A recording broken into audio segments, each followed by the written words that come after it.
berbasis ajaran agama kita masing-masing, yang kita di dalam berbangsa bernegara itu minimal mempunyai 3 ukhuwah. Ukhuwah Islamiyah itu harus dipegang, yaitu persaudaraan antar seumat.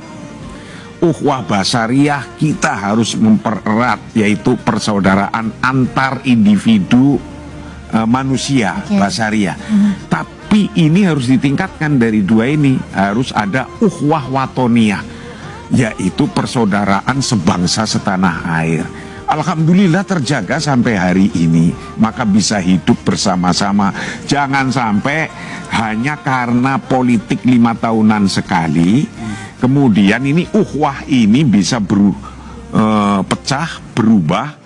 Gimana caranya masyarakat juga bisa mulus begitu untuk menerima ya bahwa presiden kita adalah Pak Prabowo dan Mas Gibran Rakabuming Raka sebagai wakil presiden terpilih. Ini dari sisi masyarakat ya gimana tuh Pak?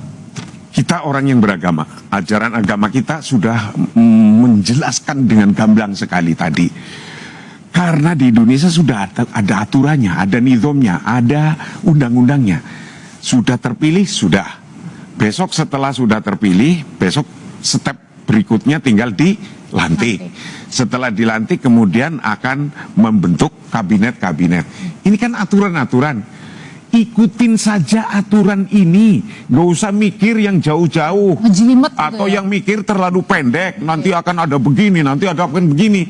Sudah jelas aturannya, undang-undangnya sudah jelas. Ketika sudah terpilih, besok akan ada pelantikan tanggal berapa? 22. Setelah tanggal 20 ada pelantikan, nyusun menteri, ikutin aja. Toh nanti ada endingnya. Endingnya apa? 5 tahun. Ikutin 5 tahun, beliau akan berbuat apa, saya yakin akan bisa menyesuaikan apa yang telah diperbuat oleh presiden yang terdahulu, diteruskan lagi sesuai rencana-rencana besar. Ya, yang pertama kita harus menerima hasil pemilu itu sebagai bagian dari konsekuensi kita memilih sistem demokrasi. Sehingga terpilihnya Pak Prabowo dan Mas Gibran itu tidak hanya kemenangan bagi beliau berdua, tapi menurut saya itu adalah kemenangan bangsa Indonesia.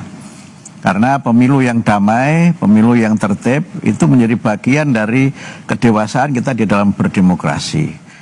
Kemudian yang kedua, mari kita memberi kesempatan kepada beliau berdua untuk memimpin penyelenggaraan negara. Itu menurut saya konsekuensi dari demokrasi, dan terpilihnya beliau, kita beri kesempatan beliau untuk bekerja. Dan beri kepercayaan. Kemudian beri kepercayaan, itu yang ketiga. Nah yang keempat, tentu kita harus menjadi warga negara yang aktif dan partisipatif. Nah, saya kira kita harus menjadi warga negara yang aktif dan partisipatif untuk kebaikan bersama, untuk Indonesia maju, Indonesia emas. Karena membangun bangsa bukan hanya tugasnya presiden, bukan hanya tugasnya menteri, tapi juga kita sebagai masyarakat bersama. Terima kasih Pak Marsudi, terima kasih Pak Muti. Terima kasih. Selamat malam, sehat selalu semuanya.